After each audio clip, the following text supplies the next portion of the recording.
Shalom Ubrajot, queridos oyentes, ¿cómo están ustedes? Esperando que se encuentren muy bien. Esta semana analizamos la Perashat Beshalach.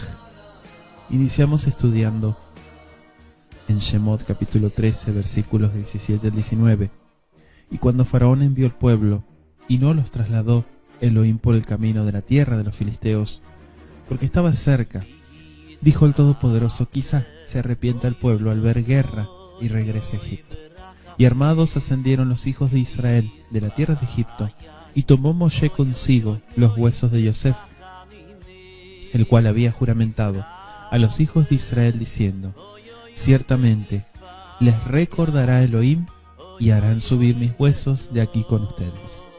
Es cierto que los seres humanos compartimos con los animales muchos sentimientos, entre ellos el miedo.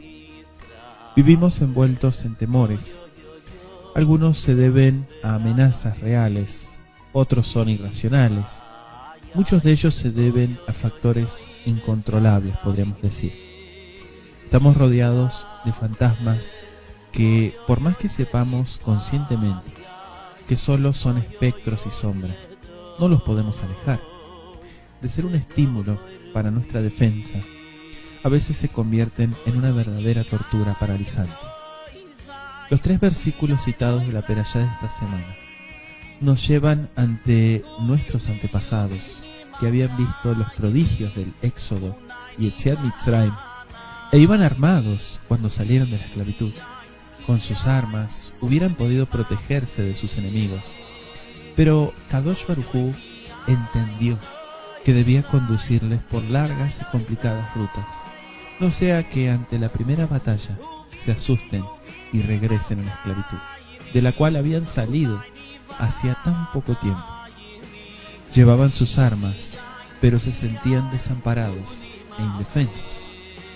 Eran las mismas personas que habían visto desaparecer en las profundidades del mar al ejército más poderoso de la zona, sin que perdieran ni una persona, que habían estado presentes durante las plagas, Eser Makot.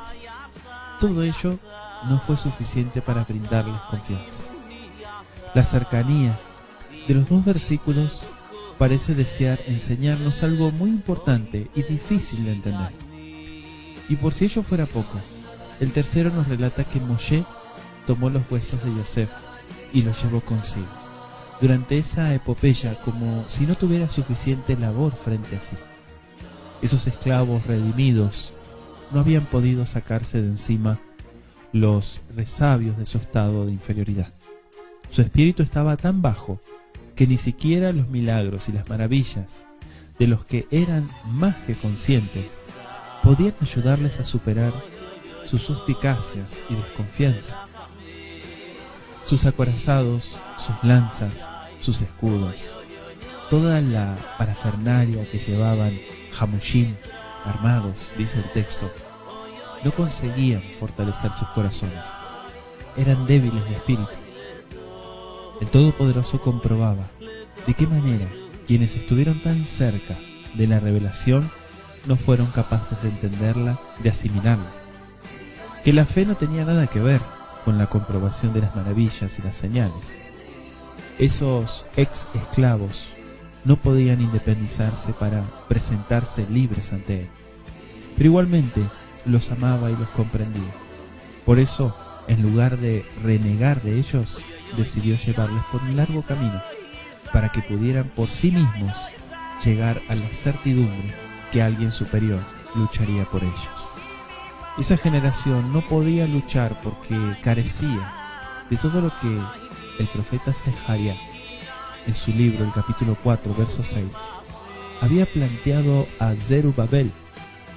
No tenía espíritu, por eso su ejército y su fuerza de nada servirían. Si quisiéramos explicar nuestros éxitos y nuestros fracasos, nuestros temores y nuestras frustraciones, encontraríamos en estos versículos una respuesta contundente. Subir armados no sirve para abandonar los temores. Tener la mejor aviación del mundo no es suficiente para derrotar a quienes se esconden en escondrijos. El dinero, esa arma de otros débiles, o el poder político, no son suficientes.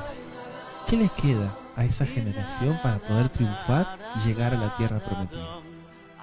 ¿Qué nos queda a nosotros, que fuimos también testigos de otros milagros en el inicio de la redención nacional que vivimos?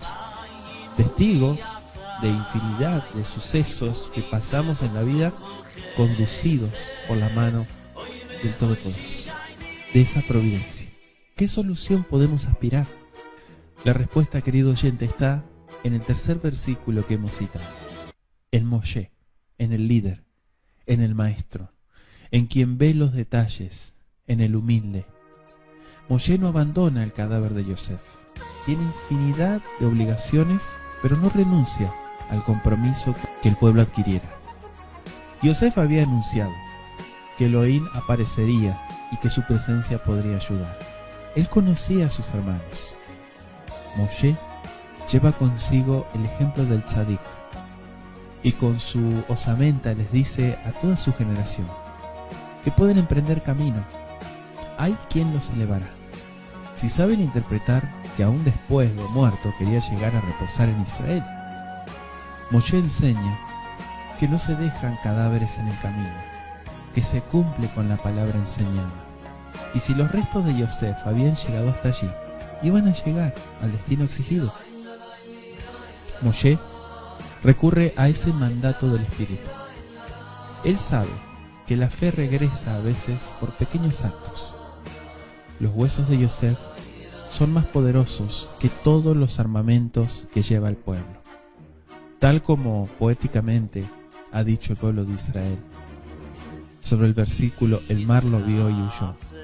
Se ha preguntado el pueblo de Israel, ¿qué vio el mar que lo hizo huir? Los huesos de Yosef, las aguas tormentosas que no pueden imponerse ante el Espíritu.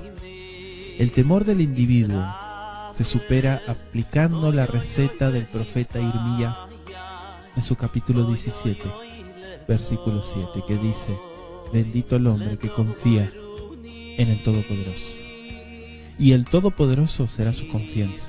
Baruch Hashem. Cuando la persona tiene fe en el Creador, fe plena, total, tendrá como premio la fuerza, la seguridad, la vida, la salud, la felicidad, la integridad que solo Akadosh Baruj Hu puede brindar. Les deseamos a todos Shabbat Shalom. Oy oy oy ledoy rumi oy oy ki ay no izay